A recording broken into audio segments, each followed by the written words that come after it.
Kalau kamu lagi kerja di bidang IT atau mungkin sedang menempuh pendidikan di jurusan IT, kalian jangan takut. Pekerjaan IT support nggak bakal mudah digantikan oleh AI.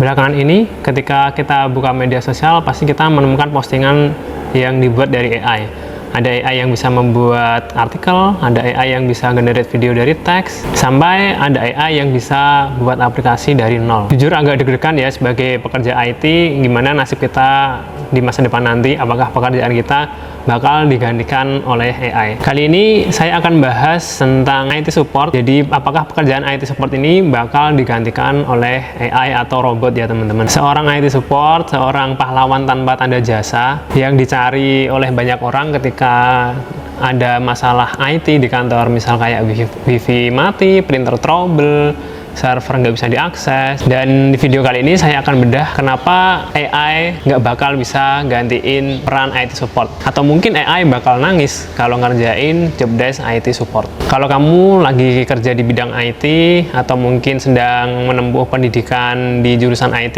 kalian jangan takut. Pekerjaan IT support nggak bakal mudah digantikan oleh AI. Tonton video ini sampai habis, kita akan bahas pelan-pelan ya tentang AI dan IT support ini. Alasan yang pertama kenapa AI itu nggak bisa ngegantiin IT support, karena AI itu basicnya hanya software ya teman-teman.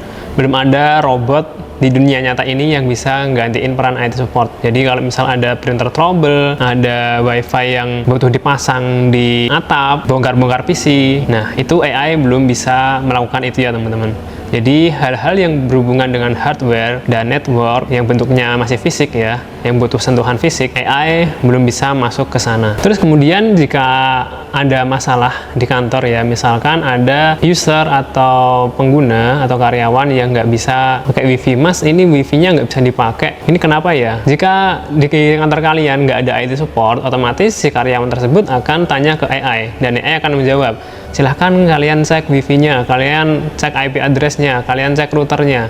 AI hanya menyuruh doang kan, sedangkan kalau ada IT support, kalian tinggal panggil IT support-nya, IT support yang akan menyelesaikan itu. AI nggak bakal bisa menyelesaikan itu dengan mudah, dia kan hanya menyuruh si usernya doang. Sedangkan kalau ada IT support, kalian tinggal menunggu, kalian nggak perlu belajar lagi, memahami. Misalkan kalian di bagian finance ya, kalian kan nggak mungkin paham ya istilah-istilah di IT gitu kan. Ya mungkin paham basic-basicnya, cuman kalau kalian tanya ke AI, mungkin kalian bingung step-stepnya harus kayak gimana. Misalkan ada printer yang nggak bisa buat ngeprint, atau mungkin kertasnya, tintanya itu nggak jelas. Apakah AI bisa membantu kalian menyelesaikan masalah tersebut? AI nggak bisa ngeberesin hal-hal yang butuh sentuhan fisik seperti ini. Bahkan AI nggak bakal bisa mencium bau kabel konslet di ruang server, nggak bakal bisa ngebersihin printer yang penuh debu, dan AI nggak bakal bisa ngerestart tabut colok PC atau server. Jadi IT support di kantor itu masih sangat dibutuhkan ya. Jadi AI nggak bisa melakukan sentuhan-sentuhan fisik seperti ini. Poin kedua yaitu faktor manusianya. IT support kan mampu menjelaskan dengan baik dengan bahasa awam kepada user. Sedangkan kalau ada trouble ya, user tanya kayak langsung, saya nggak bisa pakai printer ini, kenapa ya? Pasti AI akan jawabnya secara teknis, secara teknikal. Dari usernya juga nggak paham, ini cara ngatasinya gimana, harus kayak gimana. Nah, sedangkan kalau ada IT support tuh bisa ngasih tahu nih,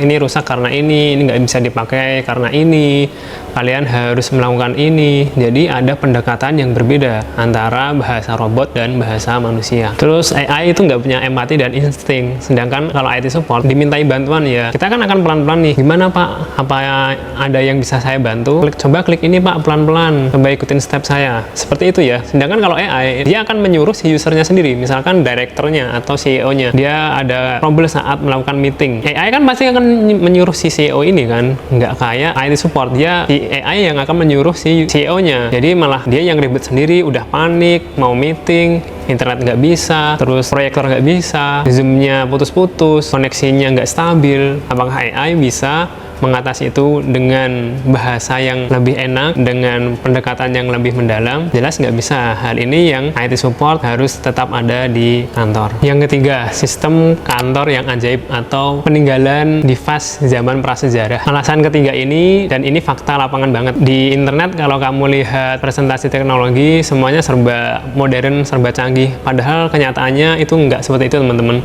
Di kantor itu masih ada yang pakai Windows 7, bahkan Windows XP, masih ada pakai printer dot matrix yang lama, barcode scanner yang lama. Dengan device-device seperti itu kan butuh maintenance juga ya. Sedangkan kalau ada AI ya, secara langsung dia nggak bisa nyentuh fisiknya. Kalau ada IT support tuh masih bisa nge-maintenance atau nge-handle device-device tersebut. Jadi device tersebut masih bisa digunakan dengan baik. Kalau ada trouble, IT support bisa menyelesaikannya. Apakah AI bisa melakukan seperti itu? Terus poin keempat, AI sebagai alat bukan pengganti IT support. Jadi kalau kalian sebagai IT support, kalian akan terbantu dengan adanya AI. Jadi hal-hal yang mungkin kalian belum kalian pelajari atau hal-hal baru, kalian bisa tanya ke AI, atau kalian bisa meminta AI untuk brainstorming. Kalian menjelaskan trouble-nya, terus AI yang membantu, terus saling diskusi, terus kalian nanti tinggal finishing atau handle trouble tersebut. Jadi dengan adanya AI justru akan membantu IT support supaya mengerjakan pekerjaannya lebih cepat dan lebih mudah serta efisien, teman-teman. Jadi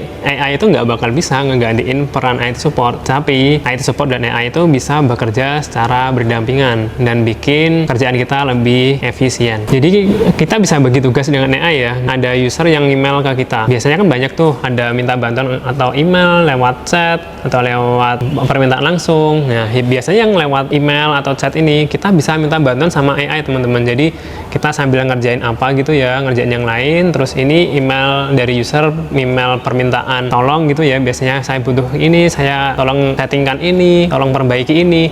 Nah, itu nanti yang ngebalas AI. Sedangkan IT support nanti tinggal eksekusi saja. Jadi kita udah ada chatbotnya, teman-teman. Jadi kayak di marketplace gitu ya, ada chatbotnya, kayak di customer service gitu ya. AI ini sebagai customer service-nya IT support. Nanti kita yang akan terjun ke lapangan langsung. Jadi buat teman-teman yang bekerja di IT support, kalian jangan takut, jangan pesimis. Di masa depan IT support akan tetap ada dan tetap akan dibutuhkan oleh perusahaan, karena dimanapun kalian berada, device hardware itu akan tetap dibutuhkan, teman-teman. Jadi untuk sementara AI yang mungkin levelnya belum sampai ke level robot mungkin ya, yang bisa bergerak seperti manusia gini, yang bisa ngebetulin komputer rusak, terus bongkar-bongkar printer, gebrak-gebrak PC, itu belum ada. Pekerjaan IT support itu akan tetap stabil dan tetap terjaga. Jadi kalian yang baru mulai IT support jangan takut dengan ancaman AI ini, dan dunia itu masih butuh menjembatani antara orang-orang awam dan dunia IT. Jadi peran kita sebagai IT support itu akan tetap ada. Kalau kamu merasa video ini bermanfaat dan kalian mungkin ingin cerita tentang AI yang ada di kantor kalian, silahkan tulis di kolom komen. Sekian dari saya, terima kasih.